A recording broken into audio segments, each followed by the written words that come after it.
Pagkahit kagam sungu at sagahit Now alang do zong tapo Kamer zong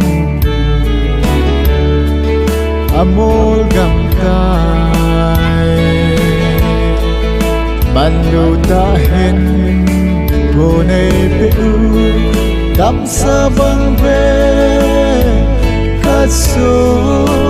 Dam tabe Nagfal hathen Kilbol thayna Kagam sungu Akelam dang Lâu chu Amang tha din Kahit tabe